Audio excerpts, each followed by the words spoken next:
In our last episode, you learned how IV hydration works and the ways patients can seek out services in a safe manner. Now let's talk about another popular item we find in the med spa scene, GLP-1 drugs. I promise you, you don't need to be an expert in chemistry or pharmacology to understand, and it's a worthwhile listen. You're listening to MedBoard Pulse, a podcast by the State Medical Board of Ohio. I'm your host, Jerica Kent, Chief of Communications. Let's talk Ohio. Thanks for listening to MedBoard Pulse, a podcast that explains the ins and outs of the board and helps to educate you, our listeners. Thinking back to my childhood, weight loss has always been a topic of discussion and desire. If you grew up in the 90s like me, you got used to hearing ads for Slim Fast and Weight Watchers. You may have heated up a lean cuisine or cooked with a George Foreman grill. I'm pretty sure we had two in our house.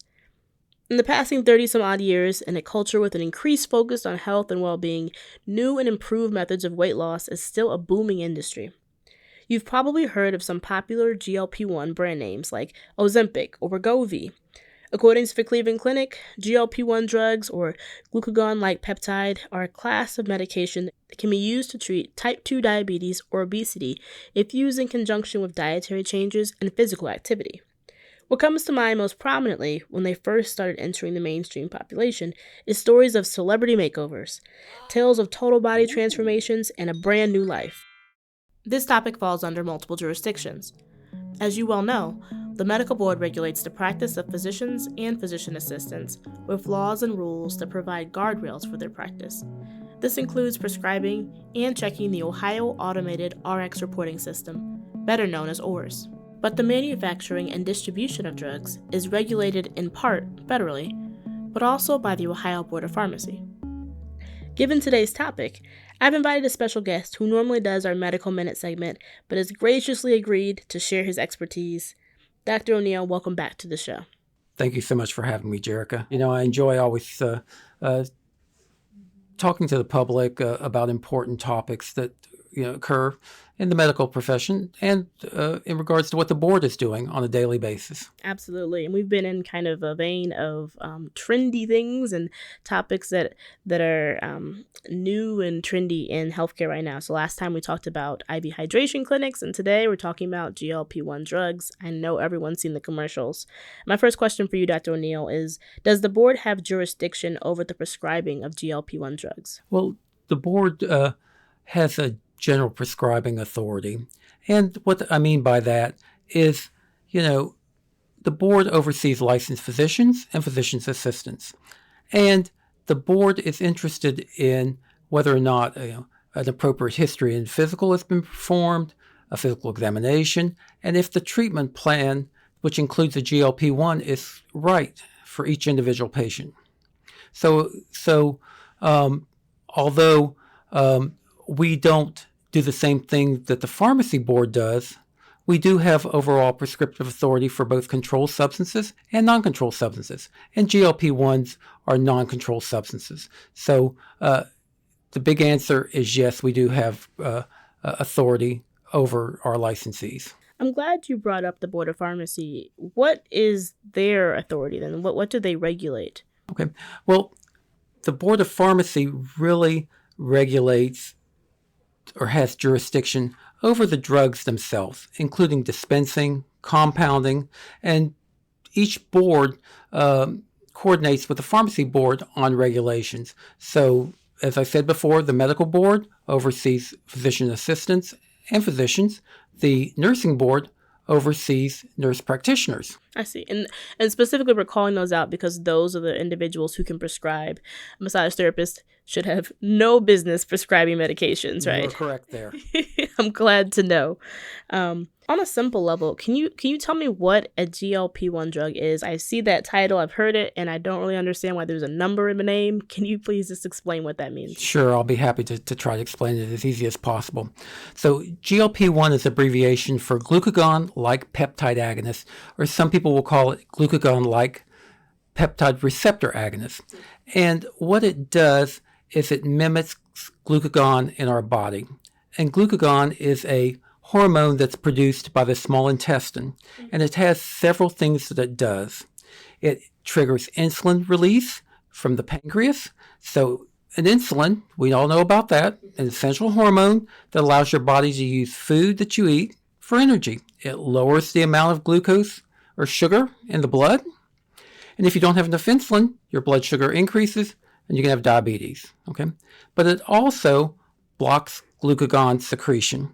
And that's another hormone in the body. And that raises blood sugar levels. So GLP-1s prevent more glucose from going into your bloodstream. It also slows stomach emptying, so you feel full earlier. Okay. I could definitely use that.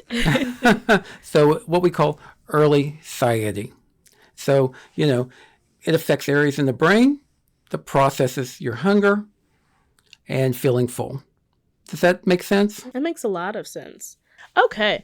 Dr. O'Neill, that's super helpful. Again, I know I was never been a science nerd and never been great at that. And like I said, the big key is talk to your healthcare professional and, ask them questions. And, if you're seeing someone regarding diabetes or weight loss or other potential uses that you may have seen on the internet, it's important to talk to your healthcare provider and ask those questions to them about exactly what these drugs do. Okay, because I think that's the really compelling part, right? We're seeing all these celebrities' stories about how much weight they've lost. It's starting to creep now into the general population, and it seems really attractive. I understand. Again, I'm really starting to contemplate it myself, right? I understand wanting to have something that can help. So it sounds like it lowers the blood sugar. It helps to make you feel more full. But I guess the question is, that's what it's supposed to do, and that's what it's doing in your body. Are they effective for the purpose that people are seeking them for? Well, the overall answer is yes. And if you're looking at type 2 diabetes, I'm not talking about type 1 diabetes, but in type 2 diabetes, GLP-1s will typically reduce the hemoglobin A1C by 1 to 2%. So they are effective. And if you think about what is the hemoglobin A1C? No idea. Okay. So if your hemoglobin A1C is a percentage, if it's below 5.7%, that's normal. And if it runs between 5.7 and 6.4%, we think of prediabetes, and that's where the risk of developing diabetes occurs. And, it's important to really think about diet and exercise. Hemoglobin A1C of 6.5 or greater is consistent with diabetes. So it does reduce the glucose or sugar, so it is effective there. Research is going on currently whether or not GLP-1s would be effective in type 1 diabetes. They're not approved from the FDA for type 1 diabetes, but there's a lot of research going on, and it may be used in an off-label purpose with research going on for type 1 diabetes, but still more research has to go on for that. What you're asking about mainly is in obesity. Right, that's what we see mostly. And you're correct about. There. And yes, they are effective. They have shown between a 5 to 15% overall weight loss, and it's been sustained. In the real world, it may not be as high as 5 to 15% because of people who discontinue or don't, take it regularly. So, like I said, it's not a perfect medication, but there are strict criteria that you need to truly meet to be on these drugs for obesity, and and the criteria are you need at least a BMI or body mass index of at least 30, or a body mass index of greater than 27, with one healthcare issues such as high blood pressure, cardiac disease, diabetes. So it's not for everyone. So it's not for someone that's interested in losing 10 pounds or 5 pounds who doesn't meet that criteria. And if you go off the drug, the weight may return. I see. Okay, so to wrap this up, this first section, it sounds like we're saying, yes, they're effective, and they're effective because they're actually making changes inside of your body, not just like a quick fix on the outside. But there could be potentially some downsides to using this if you're not actually talking to your doctor, if you don't have a long-term view ahead in terms of what you're trying to do, and really a lifestyle change. Right. All right, we have a lot more to discuss. We'll be right back after a brief break.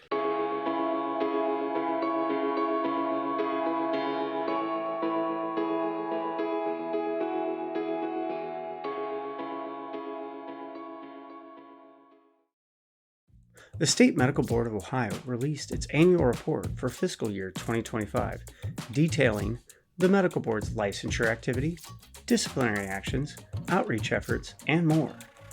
To see what SMBO accomplished this past year in the annual report, visit med.ohio.gov, click on the tab About the Board, and click Communications, where you will find the item Annual Reports.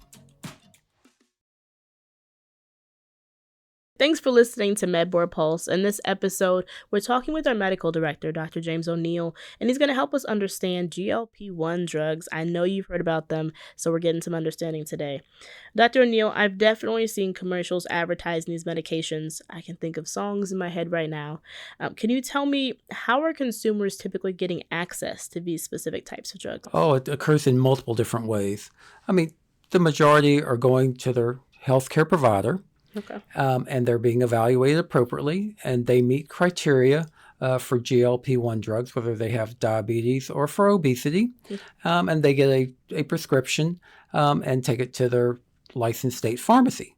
However, just as you've seen on television, there's online weight loss services. There's telehealth providers.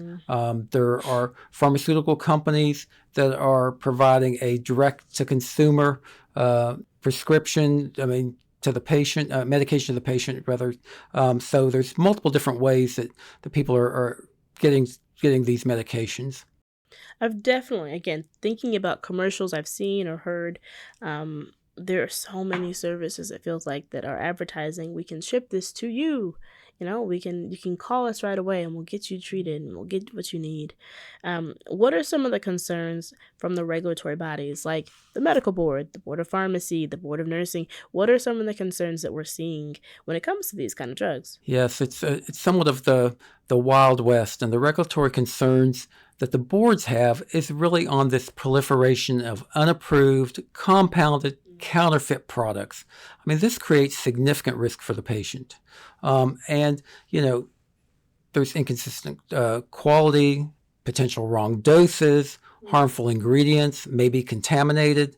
I mean, the FDA has put out, multiple warnings about illegal medications on the market. And so, the risk to the patient is definitely there. Well, help us understand, what does it mean for something to be compounded? This is a very interesting question. Compounding is a practice where really a licensed pharmacist, physician, or maybe an outsourcing facility where, under the supervision of a licensed pharmacist, there is a person or group that combines, mixes, alters, and creates a medication that's tailored to an individual patient. And so it may be important that the patient receives this individualized treatment because they are unable to take something that's FDA commercially approved. Why would they not be able to take the FDA approved? There could be an allergy. There could be a medication dose that is not commercially available. There could be, if it's an oral medication, but they can't swallow pills. They have to have a liquid. So there's certain reasons. A prescriber, if they're recommending a compounded medication, they have to put on the prescription the reason why, what the issue the patient has. They cannot just put on a prescription the compounded drug that they're wanting to prescribe in the patient's name. There has to be a reason why the patient needs individualized treatment that can't be met by an FDA commercially available drug. I see. So we're really talking about two different ways that this kind of drug can be delivered. If I'm going, the Wegovy's and the Ozempics and the, ultra advertised and, branded items, those are a one-stop shop. You're going to get that prescription. It's going to be the same thing for each person. Right. But someone who might not be able to consume something like that could potentially be getting a compounded, uniquely tailored really a compound. I guess that is the word I learned in science class a long time ago. Because of a certain issue that a patient may have. Previously, companies were allowed to compound drugs, but they were basically making like duplicates of things that existed. They were not making specialized or tailored versions of this drug. But earlier this year, the FDA actually put a stop to that. Correct, because there's no longer a shortage of GLP-1 drugs on the market. So now if it's a compounded medication is being used, then it has to be individualized to each patient, and there has to be a reason why they need a compounded drug. Now, if prescriptions were issued prior to the new FDA rules when the shortage was over, they can use up that drug first. Thank you for explaining that. What form are these drugs coming in? They typically are injectable drugs. Ooh, who injects those? Well, it could be a licensed healthcare professional, or patients can learn to do it on their own. No, thank you. Hard pass for me. Hard pass. This is fascinating, Dr. O'Neill. We'll be right back to learn more after a brief break.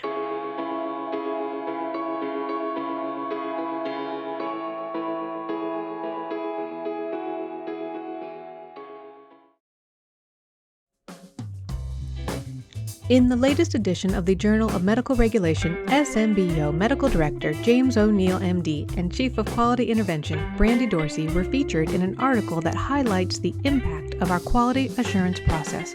We're proud of the work that our quality intervention team does in helping to keep the public safe, and we hope to pass along our knowledge to others.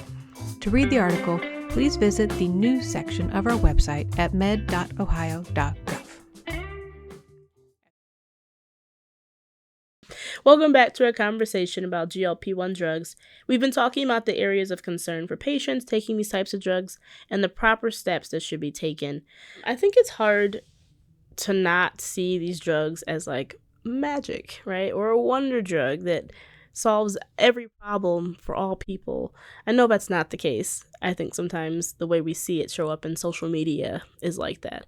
But what are the other things that people need to keep in mind if they're going to pursue this option? And that's the reason why it's important to stay in contact with your healthcare provider, because there is, lifestyle changes, diet, exercise. And I'm not saying that, because of some of these drugs cause you to feel full early, that you'll lose a tremendous amount of weight very quickly, or you may, and it may not be good for you. You may develop nausea or vomiting. You may develop a low blood sugar. These are important things that you need to talk to your health provider about.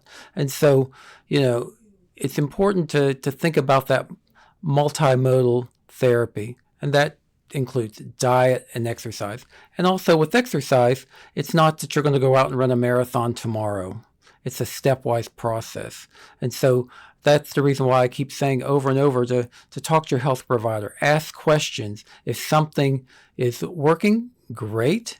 If it's not, you need to be, talking and asking questions and, a potential change in the medication, because every medication is not for every person. Absolutely. And I imagine, if you tried to fill up on ice cream every day, that might not be the best option for trying to have a healthy lifestyle. Correct. I guess I won't try that then. What should patients seeking out this kind of treatment know? Well, it's important to talk to your healthcare provider, okay? And, there should be a discussion if it's whether the treatment is for diabetes or for obesity, that the patient meets the criteria and they understand the potential benefits and the possible risks, because every medication has risks. Every medication costs money, and these are not inexpensive medications. And, if the medication is not effective, then that's, something that definitely needs to be discussed also with your healthcare provider. So, you shouldn't take for granted that these medications are going to work for you, because everybody's an individual. And, nausea, vomiting, other adverse effects can occur. And there are some not so serious, but there's some very serious potential adverse effects that occur with these medications. So it's really important to talk to your healthcare provider. And also, it's important to know that the person prescribing the medication is licensed in the state of Ohio, and that you typically should receive, your medication from a state licensed pharmacy. If you're getting something online, you definitely should visit the FDA's what's called Be Safe RX website. It's a campaign for resources, and it really talks about how to learn to safely buy drugs online. So, I'll say this again. It's Be Safe, BESAFE RX. It's online. It's the FDA's campaign to really give you some resources in regards to buying online drugs, because you want to be as safe as possible. And with the risk of counterfeit drugs out there, and where you don't know if it has any contamination or if the dosages are correct, who wants to take that risk? It sounds like, though, it's really important then to make sure that you do know that your provider is licensed in Ohio. There are a lot of different ways, that we can have accessibility to providers, but it's helpful to have an actual, working relationship. If you're doing this online or you're doing it through telehealth, it's really important that you develop that physician-patient relationship or provider-patient relationship, and ask questions, Don't make it a one-time visit just to get the medication. Right. I happen to know that the Board of Pharmacy also published a guidance document on this topic tailored for patients. Do you know anything about that resource? Sure. It came out very recently. It came out on June 17th of this year, and it really is a published document of frequently asked questions. Ooh. It really tried to reduce that confusion out there with the production and distribution of GLP-1 drugs. And you can find that information at www.pharmacy.ohio.gov/GLP1. That's a lot of letters. Let me say that one more time. www.pharmacy.ohio.gov/GLP1. And you can also, check the FDA website, as I said, and if you're having, any issues or any adverse effects, the FDA wants to know that. And so they really encourage all healthcare professionals, patients, and anyone that's out there doing compounding to report any adverse events or quality problems with these drugs. So the FDA, they do have what's called a MedWatch Adverse Event Reporting Program. You can report these things online. You can also send them a fax, and they have a fax number at 1-800-FDA-0178. Let me say that one more time. You can fax them at 1-800-FDA-0178. So, there are lots of resources out there. Check the pharmacy board website. Check the FDA websites. Absolutely. And I'll make sure to put the information and the details of this episode as well, so you can have the links ready and accessible.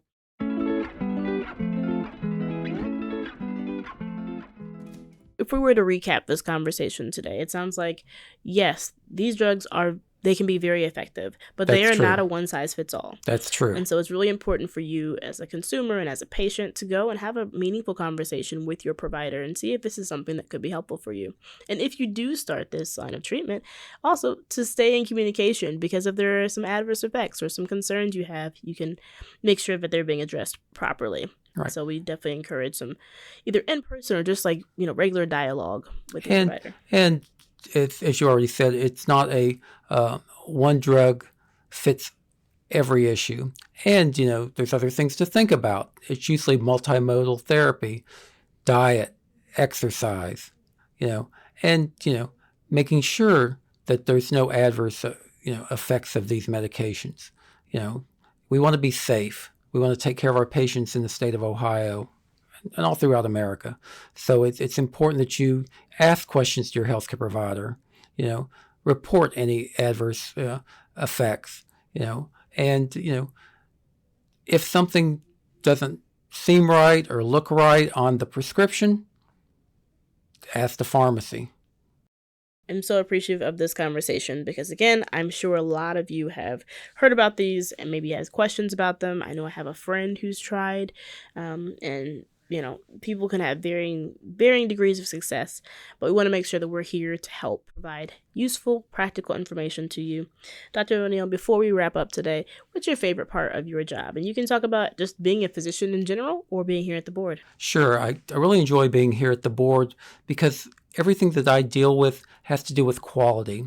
And, it's important that we maintain that quality in the state of Ohio to protect the public.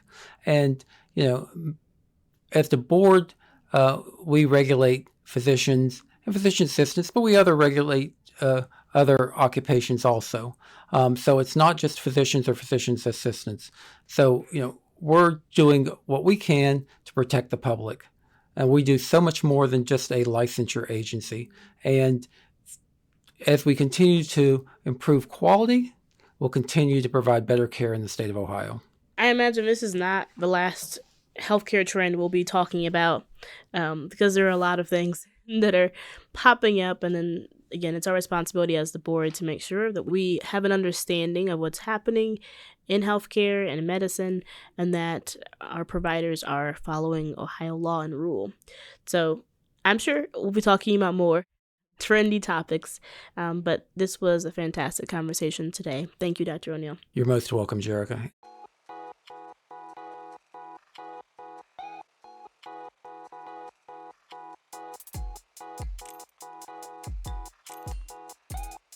Just like our last prescribing-related episode, we aim to educate so that you can make a more informed decision about the care and treatment you pursue. So I hope today's conversation was insightful and helpful, maybe, cause you to look up some information online or schedule an appointment with your doctor. I think what we want you to take away from the conversation in particular was that it's good for you to be informed and to make sure that you are talking to your healthcare provider about your specific healthcare needs.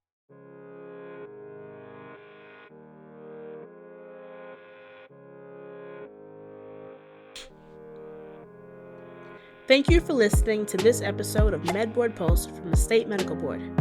I'd especially like to thank our special guest, Dr. James O'Neill, our favorite medical director and all-time team player.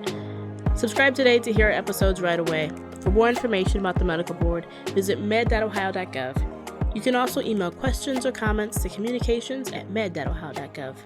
And remember, the more you listen, the more you'll learn, and the more you'll share.